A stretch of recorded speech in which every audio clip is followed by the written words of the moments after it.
Eu sou filho de Ogum porque eu tenho relação com tudo aquilo que está para a lei, para as regras, para a disciplina, para a ordem, para os caminhos. Eu sou aquele que tem uma ética bélica. Aquele que olha para Ogum e se vê. E quando alguém olha para mim diz, é a cara do pai. Eu sou filho de Ogum. Eu sou filho daquele que é o Senhor da guerra, Senhor dos caminhos. Mas como eu descobri tudo isso? Vem comigo nesse vídeo que eu vou te contar.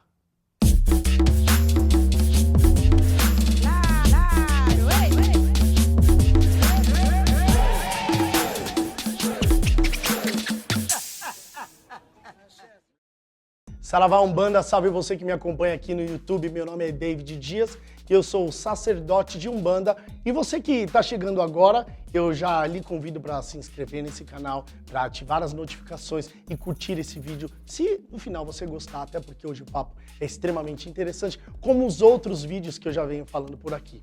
O papo de hoje é coroa de santo, ou melhor, regência divina, ou ainda quem é meu pai ou mãe de cabeça. Um ponto importante de se entender é que você jamais vai conseguir entender ou compreender ou se sentir até mesmo filho de um orixá ou de uma orixá se você de fato não entender quem são os orixás. Esse é o ponto de partida. Então, não há para você desenvolver esse aprendizado se você não fizer parte de uma comunidade tradicional de terreiro. Não adianta você querer saber quem é o seu pai ou mãe orixá, seu pai de cabeça, sua mãe de cabeça, se você não sabe o que fazer com essa informação. Quando eu falo sobre isso, eu trago muito uma correlação com o xamanismo. As pessoas, quando conhecem uma das práticas ou viés do xamanismo, que é descobrir, revelar qual é o seu animal de poder, todo mundo fica encantado e diz, nossa, eu quero saber qual é o meu animal de poder. E aí a minha pergunta também é, pra quê? Se você não faz parte dessa cultura, se você não vive isso, o que você vai fazer com essa informação se ela não vai fazer sentido profundo para você? Se você não vai colocar isso em prática, se você não vai ser isso. Um ponto crucial é entender que não adianta você querer saber quem são os seus pais de cabeça se você não estiver pronto para ser filho de orixá. Ser filho de orixá é algo que não está somente para saber quem é o seu pai e sua mãe. Ser filho de orixá exige algo que está de dentro para fora. Ser filho de orixá é muito mais do que se intitular filho de Iemanjá, filha de Ogum ou tantos outros orixás. Ser filho de orixá é se identificar com uma ancestralidade africana.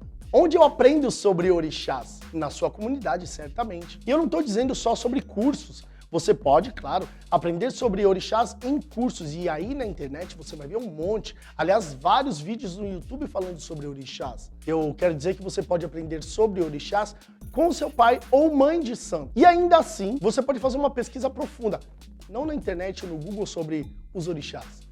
Uma pesquisa profunda sobre quem é você. Isso, quem é você? Quais são suas virtudes? Quais são suas qualidades? Se você não consegue entender quem é você, talvez você tenha muita dificuldade em entender quem é o seu pai ou sua mãe. Até porque se você não se reconhece, como é que você vai reconhecer aqueles que são seus ancestrais? E aí a próxima pergunta é, se eu ainda preciso me entender, quanto tempo leva para eu saber quem é meu pai ou mãe de cabeça? Calma que isso é um processo de descobrimento e não só de revelação. É um processo de entendimento e não só um processo que diz, você é filho desse e desse orixá. Não faz sentido. David, você pode me falar quem são os meus pais de cabeça ou quem é o meu orixá de cabeça? É a mesma coisa como se eu dissesse para você, você que busca saber quem é o seu pai por uma vida inteira, você tem aí 30 anos, por exemplo. Você passou 30 anos sem saber quem é o seu pai. E agora você quer saber quem é. Então eu te digo, teu pai é o Francisco. E aí você vai falar, tá, mas onde que ele mora? Quem que ele é? Francisco do quê? Me mostra uma foto dele, eu quero saber o que que ele faz, como que é a vida dele, o que que ele faz diariamente. Quero olhar pra ele pra ver se ele se parece comigo. Entende? Como não é só saber quem é o seu orixá, é muito mais saber quem são os orixás para depois identificá-lo como seu. Identificar, aliás, você como pertença dele. E é nesse momento que a gente chega a um viés muito importante. Pessoas perguntam, quais são os orixás da Umbanda e do Candomblé?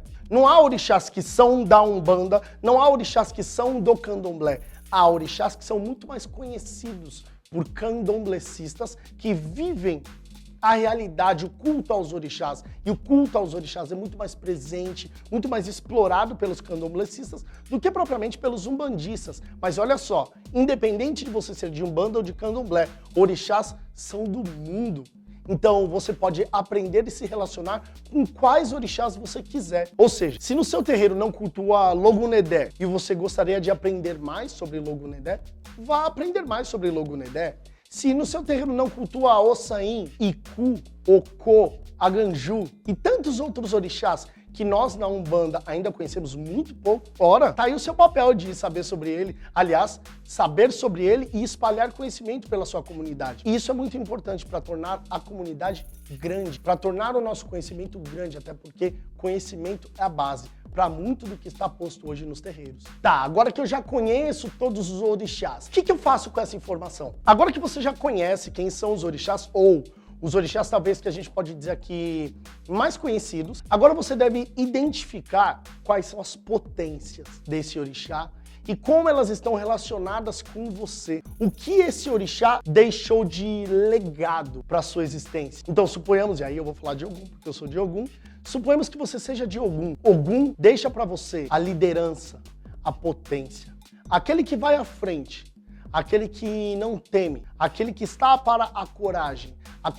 de ir além, de transcender, de extrapolar, de abrir caminhos. Mas Ogum alerta, aquele que muito sai na frente, se não se atenta, uma hora se perde. Ogum alerta, aquele que sempre está à frente, provavelmente é o que toma o tiro primeiro. Ogum alerta, você que é líder, cuidado para não se perder e virar chefe. Não perca a autonomia da sua vida, não perca a liderança de si mesmo, para só assim poder liderar o outro. Esse é o princípio para que você comece a se relacionar com o orixá e com a sua existência, a partir de agora sendo filho de orixá. E agora uma pergunta que é uma encruzilhada, mas essa aí é clássica. Pode acontecer dos meus orixás mudarem dependendo do terreiro que eu estou, ou dependendo da forma como descobriram isso? Sim!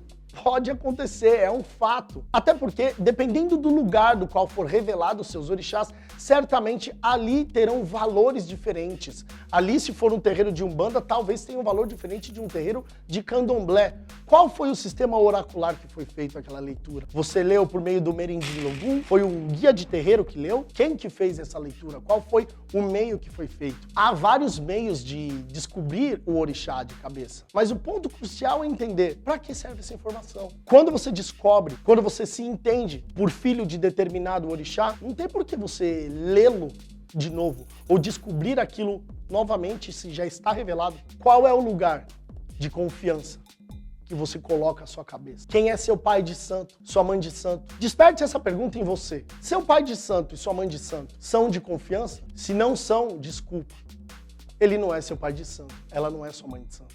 Agora, se ele ou ela são de confiança, não tem por que você ter dúvida. Independente de qual seja o outro lugar que você vá, se aquilo um dia fez sentido para você, não tem por que perder o sentido depois que você muda de vida. Ah, mas fizeram leitura da minha coroa e leram minha coroa errado, leram o santo errado, leram o meu orixá errado. Quem te falou? O que essa pessoa queria quando ela te falou isso? Qual a proposta de alguém te dizer que sua coroa está errada? Será mesmo? E naquele dia, não fez sentido para você? Você não se entendeu como filho daquele ou daquela orixá? Por que agora tá errado? Procure sair dessas situações movidas pelo capitalismo, por pessoas que estão dispostas a dizer a você que você deve, a partir de agora, viver uma vida nova, sem ao menos questionar sobre como é de fato a sua vida e o que nela tem que mudar. Mas olha só, eu quero deixar aqui uma provocação. Essa é uma das provocações que eu mais gosto quando eu falo sobre ser filho ou filha de orixá. Suponha que na Umbanda não haja leitura de orixá, que em nenhum lugar tenha uma leitura em que você identifique filho de orixá ou filha de orixá. E que na Umbanda, a leitura é a partir dos guias. De quem você é filho? De quem você se entende filha? Você é filha de Pombagira? Você é filha de Caboclo? Já pensou nisso?